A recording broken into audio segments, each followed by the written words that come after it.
अखिलेश के साथ सपा की 3 शेरनियों की हुंकार, सत्ता पक्ष को झटका देने के लिए पूरी तरह से तैयार, कर ली अभी से तैयारी। डिंपल यादव ने बड़ी बात बोल डाली। कौन है वो सपा की 3 शेरनियां जिन्होंने बीजेपी में बचाई खलबली, हिल गए दिल्ली में बैठे महाबली। शिबाल आजम ने भी किया धाकड़ प्लान तैयार। भले ही यूपी की विधानसभा चुनावों में वक्त हो, लेकिन सपा की 3 शेरनियों ने कमर कस ली है। डिंपल यादव से लेकर 2 और शेरनियों ने न सिर्फ बीजेपी खेमे की टेंशन बढ़ाई है, बल्कि जमीन पर उतरकर अभी से काम करना शुरू कर दिया है, जिसके चलते अभी से सपा के लिए माहौल बनाना शुरू हो गया है। एक और जहां पार्टी संगठन को लेकर शिपाल आजम ने कमान संभाली है, तो वहीं दूसरी ओर सपा की 3 शेरनियों ने दम दिखाने की ठान ली है, जिसमें पहला नाम खुद डिंपल यादव का है, जो नेताजी की सीट यानी मैनपुरी से सांसद है। वहां वो लगातार लोगों के बीच एक्टिव है और इस बीच उन्होंने केंद्र और प्रदेश की सरकार को भी आड़े हाथ लिया और कई बड़ी बातें कही। खबरों की माने तो मैनपुरी से पूर्व विधायक राजकुमार यादव के आवास पर पहुंचकर डिंपल यादव ने उनके स्वास्थ्य की जानकारी ली। इसी दौरान डिंपल यादव ने मीडिया से बातचीत करते हुए केंद्र और प्रदेश सरकारों पर तीखा प्रहार किया। उन्होंने कहा कि सरकारें जनता से जुड़े मुद्दों पर नाकाम साबित हो रही हैं और महिलाओं की सुरक्षा को लेकर ठोस कदम नहीं उठा पा रही हैं। उन्होंने हाल की घटना पर चिंता जताते हुए कहा कि महिलाओं की सुरक्षा सरकार की प्राथमिक जिम्मेदारी है और दोषियों पर सख्त कार्रवाई होनी चाहिए।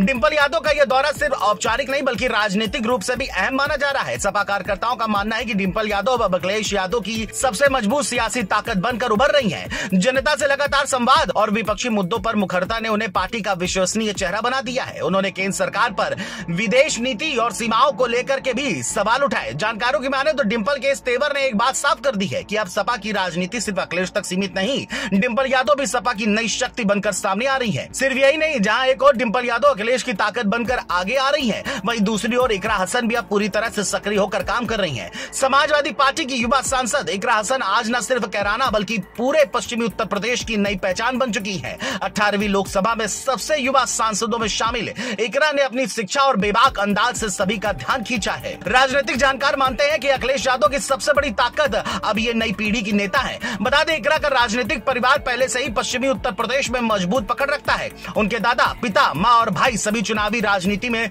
सक्रिय रहे हैं। यही वजह है कि इकरा की बढ़ती लोकप्रियता का असर 2027 की विधानसभा चुनाव में भी देखने को मिल सकता है। सपा के अंदर इकरा को नई सोच की आवाज माना जा रहा है और उनका ये उभार साफ दिख रहा है कि अखिलेश यादव अब युवा नेतृत्व के सारे पार्टी को नई ऊंचाई देने की तैयारी में है। इन दोनों नेत्रियों के अलावा प्रिया सरोज भी अब चुनाव मैदान संभाल चुकी हैं, जिसकी झलक हाल ही में मायावती के बयान पर देखने को मिली थी। दरअसल मायावती ने हाल ही में लखनऊ रैली में अखिलेश यादव पर निशाना साधा, जिसके बाद प्रिया सरोज की बेबाकी सबका ध्यान अपनी ओर खींच ले गई। उन्होंने अपने सोशल मीडिया पोस्ट में कहा कि अगर मायावती चाहती तो वे बेरोजगारी और सामाजिक मुद्दों पर योगी सरकार से सवाल करती, लेकिन उन्होंने अखिलेश यादव को निशाना बनाया। प्रिया ने साफ कहा कि अब पीडीए और दलित समाज 2027 में बीजेपी को सत्ता से हटाने के लिए तैयार है। माना जा रहा है कि 2027 की विधानसभा चुनाव में डिंपल यादव, इकरा हसन, प्रिया सरोज जैसी युवा नेताओं की भूमिका सपा के लिए निर्णायक साबित हो सकती है, क्योंकि वे न केवल सपा की विचारधारा को आगे बढ़ा रही है बल्कि अखिलेश यादव की सियासी रणनीति की नई ताकत बनकर के भी उभर रही है। अब आगे क्या होता है ये देखने वाली बात होगी।